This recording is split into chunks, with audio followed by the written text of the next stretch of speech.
बऱ्याच दिवसापासून चाललं होतं की नवशा गणपतीचं दर्शन घेऊन येऊया, पण काही योगच येत नव्हता. आज फायनली टाईम भेटला आणि म्हटलं चला निघूया.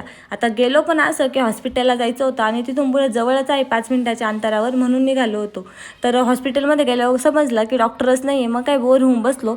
श्राव मात्र ते मस्त एन्जॉय करत होती. तिला प्रत्येक गोष्ट नवीन वाटत होती आणि तिच्या हाताला पण येत होती आणि तिला एकदम मस्ती करावीशी वाटत होती. आता इथलं डेकोरेशन बघून ना मला पण आठवलं की भैयाच्या घराचं काम चालू आहे, तर याला इथली काहीतरी आयडिया देऊया.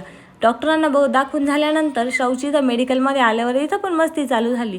आता इथलं सगळं आवरल्यानंतर आम्ही गणपतीच्या तिथं पोहोचलो आणि तिथं गेल्यानंतर पेढ्यांचा प्रसाद घेतला.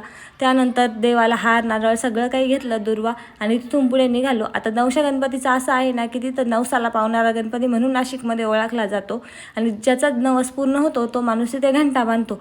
अशा पद्धतीने तिथून वरपासून तर खालपर्यंत घंटाच घंटा आहे. ते तर मी तुम्हाला पुढं दाखवतेच. आणि आम्ही गेलो त्या टायमिंगला नुकतीच आरती चालू झालेली होती, त्यामुळे मग बारीत थोडीशी गर्दी होती. श्राऊ एवढी कंटाळी होती की तिने डायरेक्ट बारीमध्ये खाली बसून घेतलं होतं. खाली बसून पण मस्त टाळ्या वगैरे वाजवत होती. त्यानंतर बारी चालू झाली आणि श्रावाशी पुढे पुढे चालली होती आणि पुढे जाऊन आम्हाला भा करत होती. तर हे बघा किती मस्त घंटा आहेत. त्यानंतर दर्शन घेतलं आणि घरी आलो. असा संपला आजचा दिवस. चला, व्हिडिओ आवडला